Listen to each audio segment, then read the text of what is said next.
On va à présent parler de ce fait divers qui fait grand bruit à Conakry depuis quelques jours.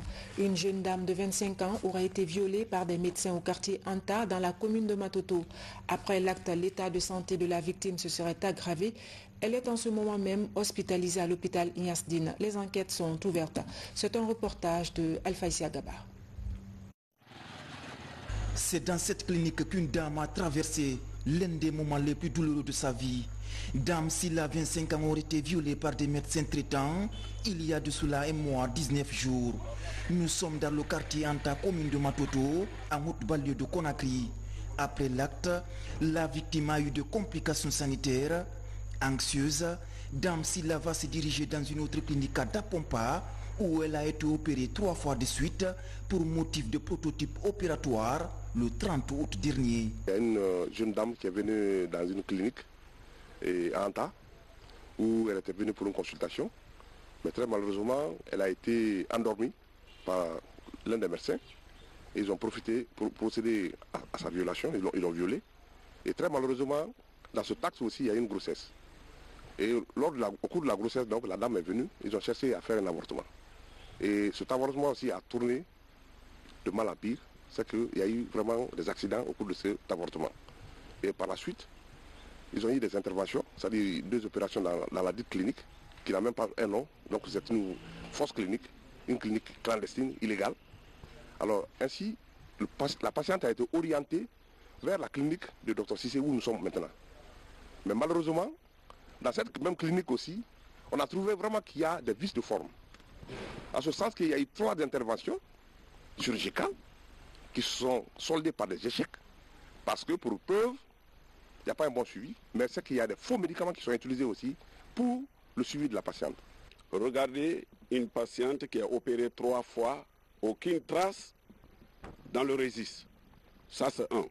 Deuxièmement, voilà l'antiseptique utilisé par le centre, c'est cette clinique. L'antiseptique expire le 4 mois 2020. Donc déjà, au lieu de parler de cicatrisation, c'est que c'est la soupiration. Est-ce que cette plaie pouvait être cicatrisée avec des mauvais médicaments? Troisièmement, ces médicaments sont tous ramassés sur le marché noir. Il est là, il a avoué. Donc c'est ces remarques ici qui caractérisent le mauvais comportement même de certains titulaires qui évoluent aujourd'hui dans nos quartiers. L'acte qui s'est passé là, quand même, malheureusement pour nous, parce qu'on a reçu le patient, la patiente n'était pas dans un bon état, franchement, parce qu'elle a soigné beaucoup de services avant d'être là. Malheureusement pour nous, on est inclus dedans. Pas moins de 5 jours, Dame Silla est admise à l'hôpital national Ignasdine dans un état critique. Aujourd'hui, elle est visiblement désemparée. Avec des témoignages, le père de la victime et les médecins expliquent. Mon enfant, dès qu'il est opéré, son état est tellement grave. Vraiment, ça m'a fait peur. Je dis, ma maman, il n'a qu'à se plaigner. Parce que s'il n'y a pas de justice, quelqu'un ne pourra rien. 4 interventions réalisées en périphérie. Et elle est arrivée avec des complications avec des fistules intestinales et des fistules recto-vaginales. Et c'est dans cet état qu'elle est arrivée chez nous avec un mauvais état général. Depuis quelques jours, cette affaire de viol défraie la chronique dans la cité. Et les organisations de défense des droits de l'homme s'impliquent dans le dossier. Je pense qu'il faut continuer, il faut soutenir cette femme pour que d'autres personnes aient le courage. Et il faut saluer sa bravoure, elle est très forte. Sinon, une personne qui subit 5 interventions chirurgicales, je pense que ce n'est pas donné à tout le monde de tenir bon. Elle tient bon, elle a le moral haut et elle espère être accompagnée par tout le monde. On ne doit pas la stigmatiser, on doit l'accompagner pour que d'autres filles qui sont victimes de ce genre de pratiques puissent dénoncer, pour que justice puisse être faite. Les cliniques sont fermées. 2 des accusés de la dame Silla sont arrêtés et l'autre en cavale. La problématique relance encore une fois le débat sur l'angoisse que traversent les patients dans les cliniques de fortune. En attendant, la victime, elle, reste alitée à l'hôpital national Ignasdine. La gendarmerie régionale et la brigade de protection des personnes vulnérables ont présenté à la presse des présumés escrocs et violeurs.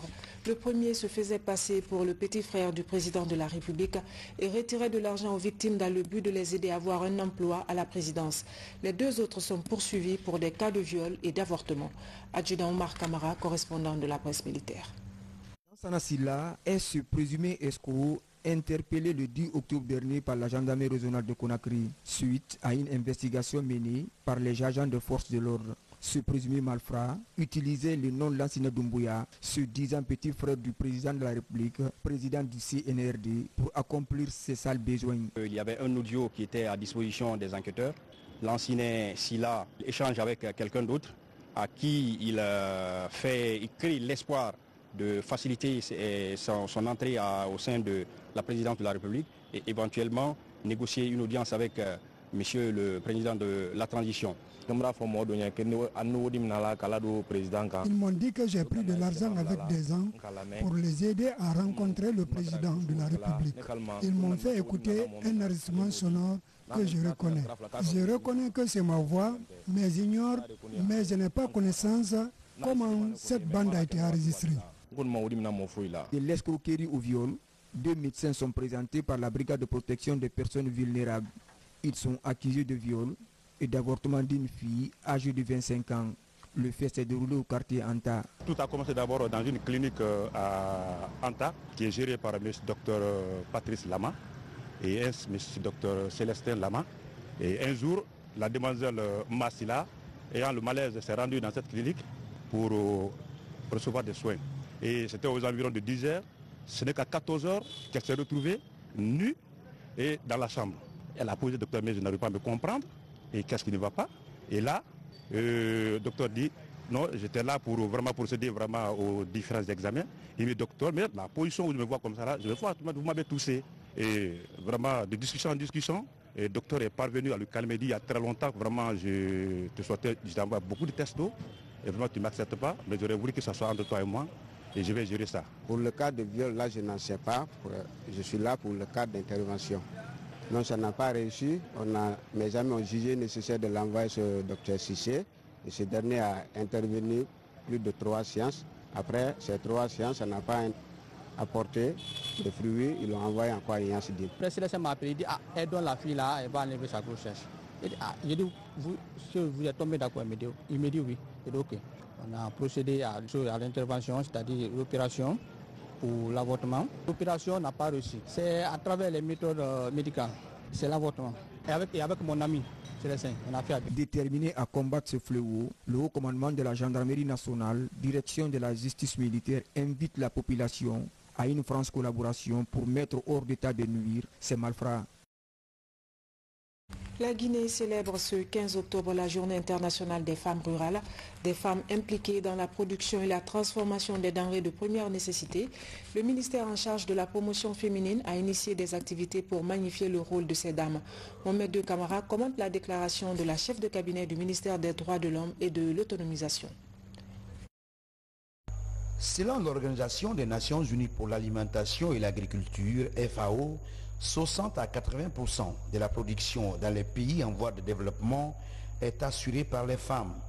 En outre, 90% des besoins des ménages en eau et en combustible sont opérés par les femmes de l'arrière-pays. Des chiffres qui démontrent la bravoure de la femme rurale. Chaque 15 octobre, elles sont célébrées et magnifiées à travers le monde entier. Cette année, la célébration se déroule dans un contexte sanitaire.